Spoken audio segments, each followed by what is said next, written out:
We heard from Arteta last night. We heard from Guardiola off the back of Arsenal and Manchester City being knocked out of the Champions League by Bayern Munich and Real Madrid, respectively. In fact, let's hear from him. This was Arteta first. Well, we haven't played in a competition for 7 years. We haven't been in this position for 14 years. There is a reason for it, and we want to do everything fast forward, super quick in one season, and I thought we had the capacity and the quality to be in the semi-finals because the margins have been very small. But those margins, some that are coming from something else that maybe we don't have yet, and we have to learn it. And when you look historically, all the clubs to get to certain stages, they took them 7, 8, some of them 10 years to do it. But today, that is not going to make us feel better, that's for sure. I would have preferred to win. First of all, congratulations to Real Madrid to reach the semi-finals. They defend so deep with incredible solidarity. We did everything. I don't have absolutely any regret about what we have done. So always we try as a managers and so create more and concede less in every single game because we believe that that helps to be close to win, and we did everything. So defensively, offensively, they make a good goal. So we play exceptional in all departments and everything, and unfortunately we could not win. So that's what it is. Can't really argue with anything that Guardiola or Arteta have said there, Simon. Yeah. I mean, Premier League dominance stopped short then on the European stage. But what impact might we see in the title race here? Derailment or a refocus of minds? Probably neither, really. I think they've both already got very strong mindsets. I thought Arsenal looked a tad lacking in confidence in this game and a little bit of belief, but not much. And I don't expect it to fall away. I liked Arteta's conference afterwards. I don't think he should use examples of what he's done in the past to get somewhere as some blueprint to follow. If it's taken other people 10 years to achieve something, which is what he's kind of saying, other clubs 10 years, then our progress is good. I'm not sure that's the greatest of arguments because you're looking to emulate other things, not follow them. But I also think that it will do nothing for either one of these clubs in terms of derail their Premier League season. I don't think it will make a scintilla of difference to Man City. The margins in the game Man City lost that game are so small. They weren't really in control of either one of the ties, even though they were the better side in both. I thought they were the better side in Madrid, and I thought they were the better side last night. And somehow they managed to concoct an outcome that didn't result in them getting past, and people will look at the Real Madrid lustre. I think Real Madrid sometimes are like the Gareth Southgate of domestic football. They've rubbed a four-leaf clover. They somehow get through games that they have no business getting through. Simon, come on. No, they've made the Champions League semi-finals 12 times in 14 seasons. And it is a miracle sometimes to watch how they've managed to achieve it. Because the Champions League trophy belongs to that club. I concede that the record book is undebatable, but when you watch the game, sometimes you look at it and go, I don't really know. Man City must be scratching their head looking, I don't really know how he didn't manage to come out of that game.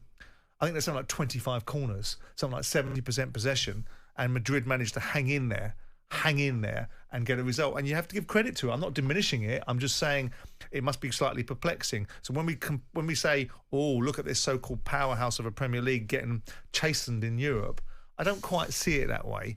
I don't quite see it that way. I accept and concur with the view that it's a phenomenal competition for Real Madrid because they've dominated it in Europe. It's a knockout cup. They achieve something in a knockout cup.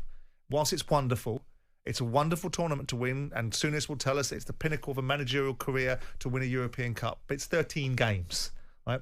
A domestic season. But it's a company you're keeping. Granted, but notwithstanding it, it's still no matter how they did it. They saw off Manchester City last night, and they did. They saw up. They went ahead at the Etihad last night. They did, and Manchester City went ahead 3 times against them in the Bernabeu, and each time Madrid got back with deflected goals and kept themselves in the game. And you have to give admiration for it because there's something about the stickability. I don't think I looked at Real Madrid going, look at that wonderful Real Madrid side. Look how fluid they are. Look how fluent they are. Look how they absolutely are so easy on the eye. They're a beautiful football team to watch. I thought to myself, City are a far better football side, but by a series of absolute, I suppose, fortitude for Madrid, they get through. Arsenal's a different dynamic. Arsenal, like I said yesterday, is a work in progress.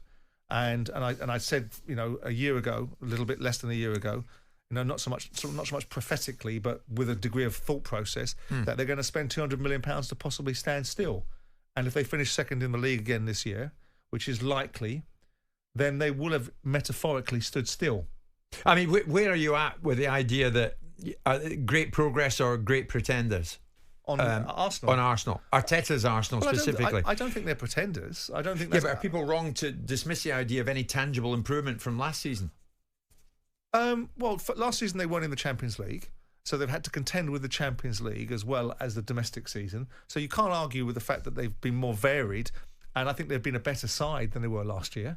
I think if this Arsenal side were 5 or 6 points clear, or however many points they were clear going into March of this season, I don't think they would have fallen away like they did last year in games. Albeit, yes, I know you can make the argument Aston Villa did a number on them. Absolutely, I understand that. But it is the first defeat they've suffered in this calendar year. So you have to look at Arsenal in the whole, not in the individual games. So you're saying great progress? I think there's progress. I don't think it's great progress. I think they kind of stood still, but they've stabilised. They could have gone backwards. They could have gone backwards in the achievements last year. Some might argue that they overachieved, given where they were with the squad that they had. And what they've done is they spent £200 million to stabilise. People will always say stability, build a base. From that base, build excellence. Well, Arsenal have consolidated. What they've done is they've gone into Europe at a decent tilt at it. They're in the Premier League. They're second in the table. They can go top of the table if they beat Wolves on Saturday. They're going to be right in it until the very last knockings. So if they finish second again to Manchester City on 84 points, similar to last year, and have had a successful campaign in the Champions League, albeit disappointing to go out against Bayern Munich, then I think you could turn around and say that Arsenal's report is a B+. On Manchester City, I could not disagree with anything Guardiola. Not that he'll care about that, but I couldn't disagree with anything that he said at the end. They were exceptional, as they always are. Yeah. But for whatever reason, they came off losers last night. And that's it. And the hard facts are they're out. Well, they are. I mean, so we've missed out on an Arsenal-Man City semi-final. Well, that kind of is what it is. And we've missed out on one of the two going to the final. Being in a UK final or a UK venue. Look, the point is that Manchester City were beaten by, and it is the results business. So at the bottom line is you lost on a penalty shootout. Madrid had the fortitude to overcome all the adversity of taking penalties against a very hostile crowd. Might help if that hostile crowd handed the ball back to one of their players and made him not wait 40 seconds to be able to take a penalty. Doesn't excuse a professional footballer chipping it into a goalkeeper's hands, but might not help. I think that's a good point. Actually, I think you look at City and again, I make the point. I haven't, I'm no vested interest in City. If you listen to half the City fans, they think I've got a vested agenda against them. Have you? But no, I haven't. Right. But I look at the fact that they were, in my mind, they were a better side than Madrid over two legs. Somehow, some way, and a penalty shootout was a determiner. Madrid managed to find their way through. Yeah. But I look at City, but at no point in those two ties, despite the fact that possession-wise and quality of football-wise, I thought they were a better side, they never had control of the game. So you have to give that to Madrid, because Madrid hung in there for the entire game. Perhaps if De Bruyne, who, lots of people have lots of impressions of, he's a very good player, sticks one in the back of the net when he should have done, we wouldn't be in extra time, or we wouldn't have been in a situation where Man City needed penalties, and the lottery of a penalty shootout, because it is a lottery. Yeah. I mean, we always say what Premier League we've got, and we do. We do. What clubs we've got trying to win the Premier League, and we do.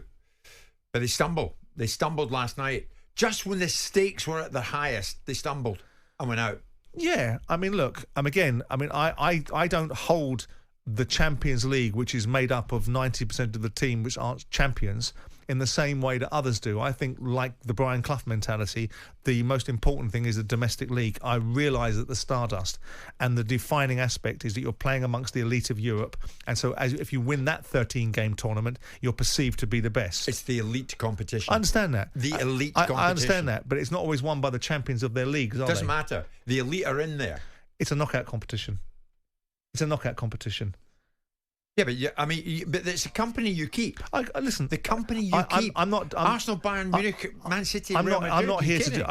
I'm not here to defend, because I debate with the principles of but people are coming for you. Wow, Simon saying the Champions League is just a knockout cup. It's a statement of fact. If his beloved English teams had won last night, he'd be waxing lyrical. English teams dominating the Premier competition. I don't have a beloved English team besides Crystal Palace, and they're not competing in the European Cup anytime soon, are they? So the point is that I look at it through the prism of, yes, you have to accept the facts that are in front of you. argue, and we argue, and I argue against the fact, because we quite happily in this country turn around and say to everybody, which people get irritated on the continent, is we've got the best league in domestic football. Yeah. But I would argue that sometimes that's not right. We've got the most powerful and the most financially influential, and as a result of it, we've got some of the best players and some of the best coaches. I can debate sometimes about the quality of our football against the quality of the European football. Yeah. So I don't make that. It's not a little England mentality. I just look at this and say, you know, the European Cup for me doesn't define everything, but I understand why for others it does. Okay, so Real Madrid progress and Bayern Munich progressed to fight it out in a semi-final of their own, and Bellingham goes with Real Madrid in an attempt to do that. There's Woody. Morning, guys. Just a second to recognise Bellingham's influence as a positive role model to kids. I have an 8-year-old, and he's exactly the kind of person, Bellingham, that I want my son to be. We should also recognise the role that Bellingham's parents are playing in his maturity and how he acts. Cheers to you both. That's you and me, Simon. Thanks, Woody. You're listening everywhere. There's a message from an Evertonian, Mike. I'm listening in China as well, Jim. Good for you, Mike. It's 10:30. On AM, on DAB, via the talkSPORT app and on your smart speaker. talkSPORT.